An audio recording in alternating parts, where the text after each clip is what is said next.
So, Ubisoft recently gave us a closer look at Assassin's Creed Odyssey. I mean, Gods and Monsters. Immortals Fenyx Rising. For those who do not know, Immortals Fenyx Rising was previously known as Gods and Monsters. However, the name has now changed. Creative director on the game Scott Phillips says that the extra production time has allowed the studio to expand their vision and explore new opportunities beyond their initial plan, which has led to the new name. The studio felt that the new name better reflected this new experience. However, there also appears to be an article on Digital Trends that reports that the name change was due to a trademark dispute that Ubisoft had with beverage company Monster Energy. So I'm not sure what led to the name change, but the point is the new name of Gods and Monsters is now Immortals Fenyx Rising, which is said to be an open world action adventure game with the world heavily inspired by Greek mythology. Players assume the role of Phoenix, a fully customizable Greek warrior who is on a quest to save the Greek gods and their home from a dark curse. In Fenyx Rising, players will take on mythological beasts, master the legendary powers of the gods, and defeat Typhon, the deadliest titan in Greek mythology,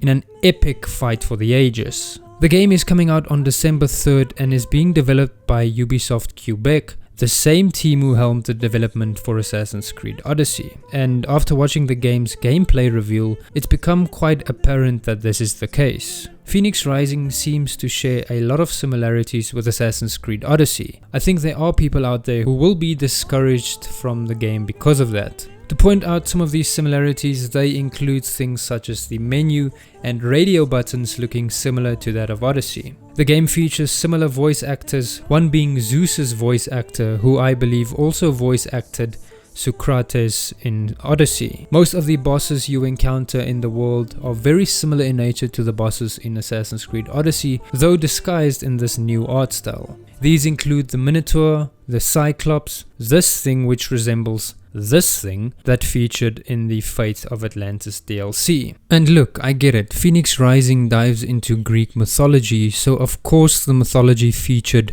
in the game will resemble that of Odyssey's. They both explore the same body of myths. But if you as a studio are receiving complaints that all of your games are too similar to one another, then maybe don't make 2 games in a row in very similar worlds or that explore near identical stuff. I mean, that's like the silliest move Ubisoft could pull right now. Even some of the animations and abilities are straight out of Odyssey. It's just more efficient and cheaper to do so. But again, I don't think Ubisoft has the luxury of doing that right now. We need new experiences from them, and we don't need more IPs feeling or looking like something we've already played from the company. However, people who had hands-on with the game left the experience feeling quite surprised by it, explaining that the game felt more like Breath of the Wild. There are a few things in this game that I certainly want to experience for myself, one being the combat. It doesn't look perfect and enemies look spongy in nature, but I am interested in knowing what it feels like. Another element that looks interesting to me are the rifts. Creative director Scott Phillips describes rifts as tears in the veil to the underworld of Tartarus. Now, my Greek history knowledge isn't that great, so I had to Google what this means, and it seems that Tartarus is the deep abyss that is used as a dungeon of torment and suffering for the wicked and as the prison for the titans. It certainly sounds like a nice place to settle down and, I don't know, maybe perhaps raise a family of 4.